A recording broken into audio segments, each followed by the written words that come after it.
Hello, welcome to Quackalope. Thank you for being here. We're doing another shelf and sell segment. You can see all the games stretched out in front of us here. Go ahead and leave a comment down below letting us know what you think is going on the shelf, is hitting the sales floor, and which is the one that we are going to kind of put up for a debate between the two of us. Yeah, I'm going to slide this slightly out of the way so we can talk to you for a second. Monstrosity.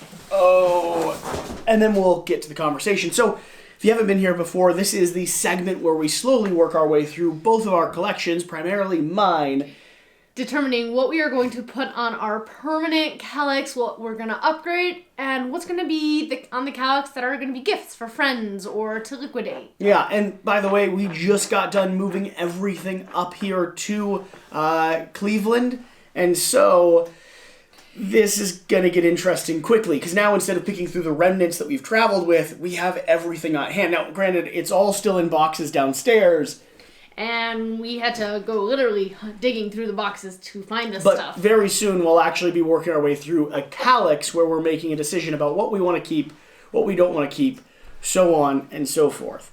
So go ahead and hit that subscribe button down below. This is a series that you can follow every single week, typically on Saturdays. And combined with that, when we hit 50 games on our permanent collection, we're going to go back through them and review them all again and see if any feelings have changed. Well, see if we've even gotten any of them to the table, because as a content creator, that's part of the debate.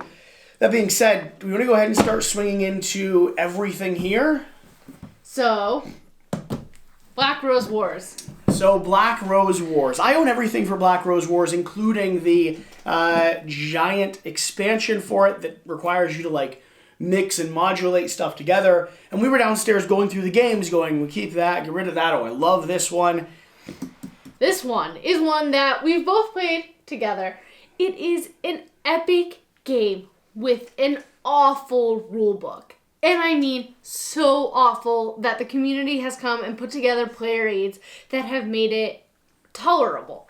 But it is still such a hard to learn, such a hard to teach, and so hard to get to the table. But it's remarkably fun. I mean, you're sitting here crafting and building your deck of character cards. It's one of probably the best deck building games I've played. I love the complexity in it. I like the way that your mages really do feel unique as you battle your way out in this arena-style system.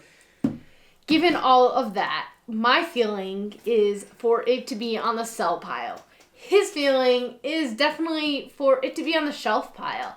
And so I'm kind of going to give him 6 months.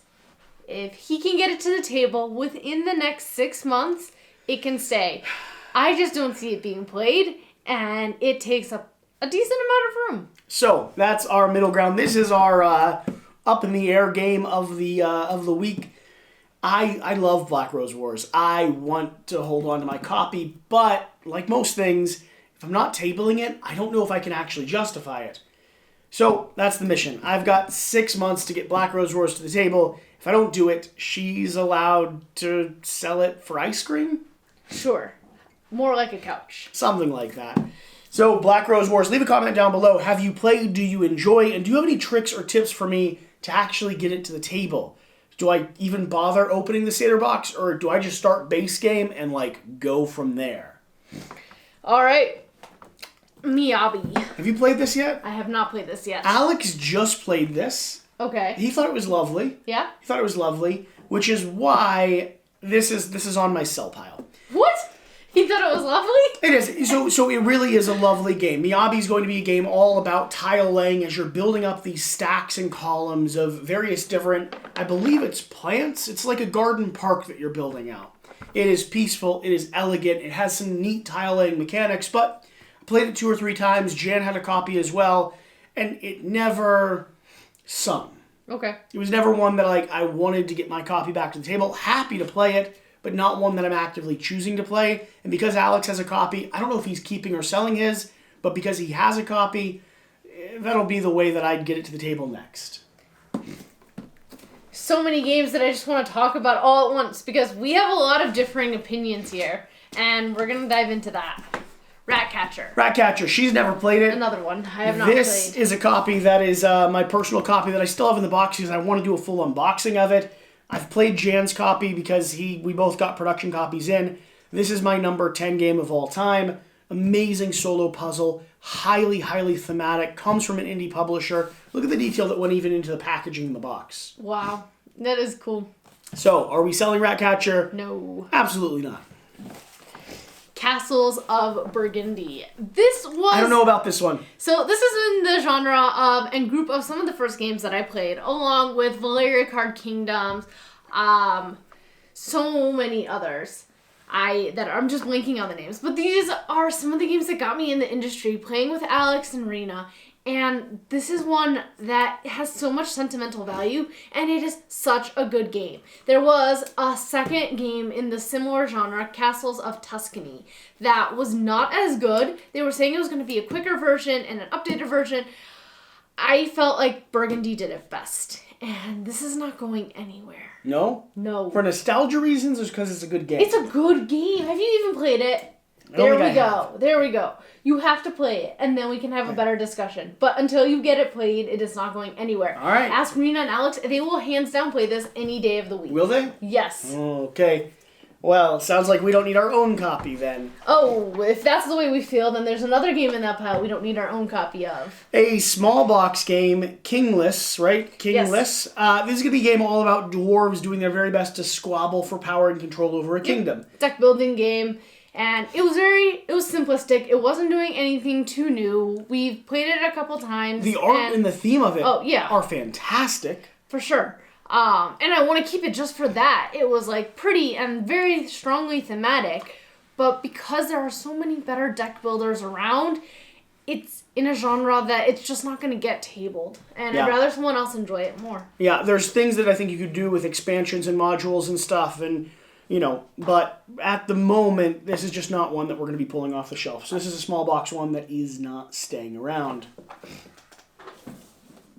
Throw Burrito. We are also selling Throw Burrito. No. Because it's a party game. We don't play a lot of party games. It's a fun one, but we have a new house. We don't need burritos flying across the hallway. So the burritos are very, very squishy. Getting rid of And my Throw deal Burrito. with him is that he can sell the game, but I get to keep the burritos inside of it because they are the best toys to play with. So if you cannot sell it with the burritos. You can sell it. No. There we go. You can throw the burritos. That's fine. That's how you play the game. They're so squishy and sensory. There you go. You can sell that copy. These are staying. If you would like a copy of Throw Burritos that comes with rubber ducks instead of burritos, let us know. Let us know down below. We're not playing this. We don't need this, but she's not letting go of those. Until you get me something better to replace it. These are so squishy. All right. Pendulum.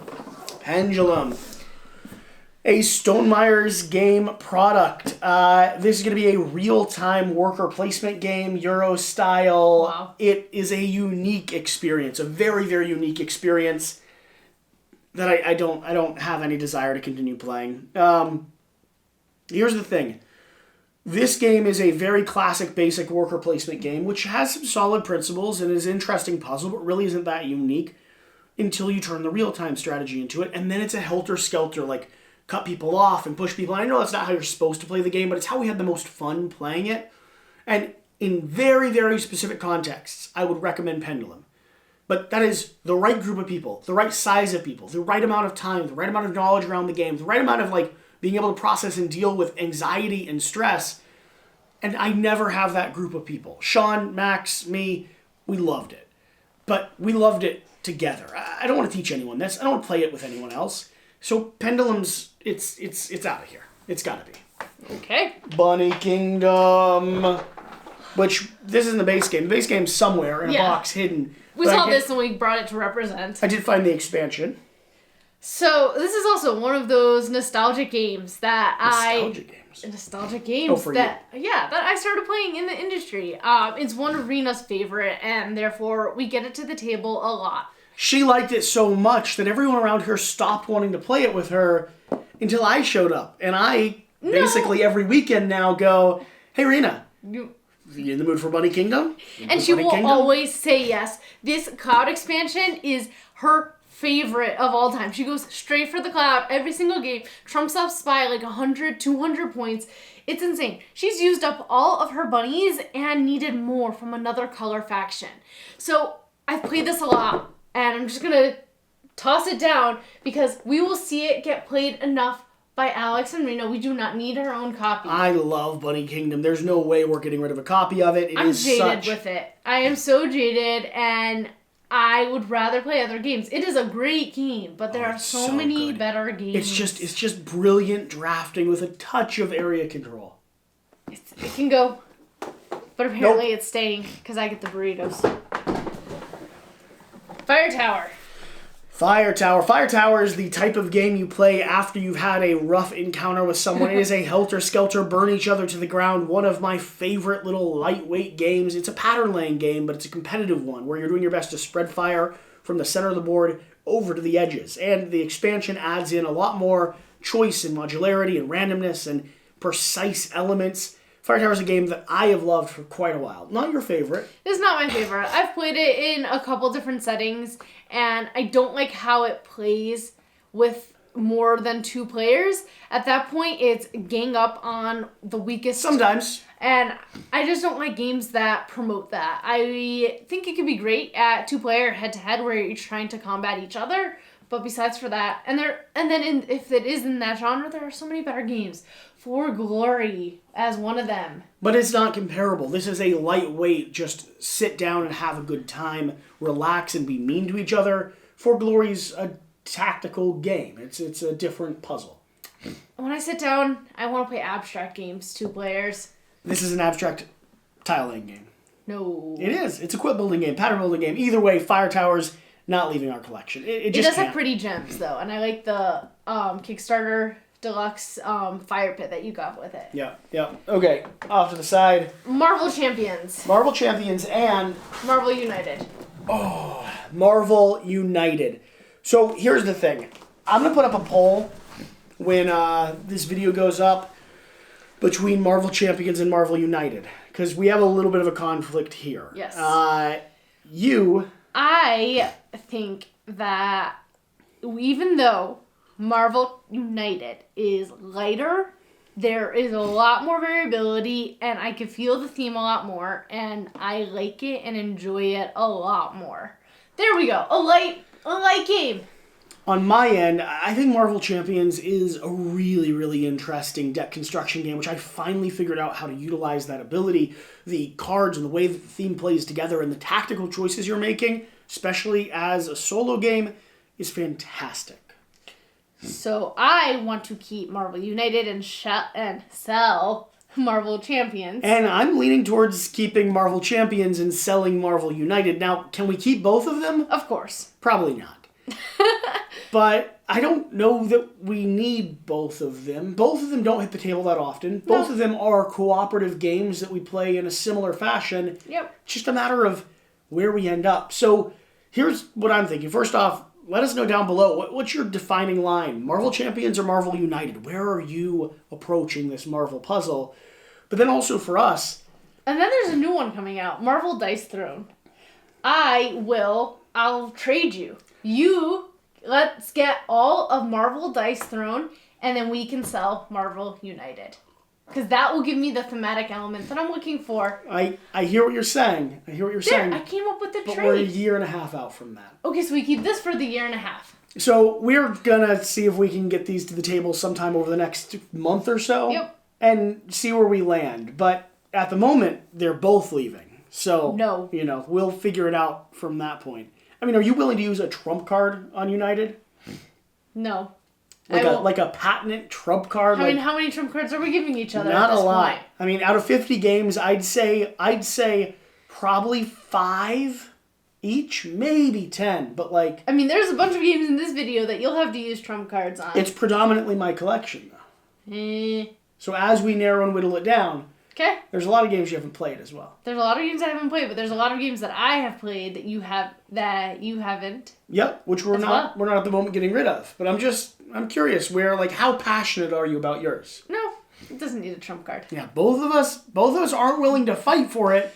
We also would just be sad if it left. Yeah, that's kind of in that area, I guess. So let us know. Are you enjoying these content? Are you enjoying these videos? The last one did fantastic. Hopefully you're enjoying them. You can see my voice is still gone. he had a coughing fit. It's been a week and a half, and I have not gotten this voice back. It's not COVID. It's some sort of cold or sinus infection or something, but, like, shut me down. I haven't recorded much for so long. Yeah. We needed to get this done, which is why he pushed. Yeah. So, if you're enjoying it, we'll be back fully functioning soon. If you watched the vlog, you saw us move up here. It has been a hard and rambunctious week, but we're getting to the point where we're actually going to be able to narrow down our collection, start shelving things that we are limiting onto the different shelves that we have, and start directly letting you know what is our actual collection and what's just here out of the good grace and the fact that I don't like selling things. Till next time. With that being said. Whatever the case. Yeah. Whatever you do. You know how it goes. Remember to do the important things. Sleep in a bed full of bunnies. Get out and play some games. Bunnies? We'll see you next time. Thanks.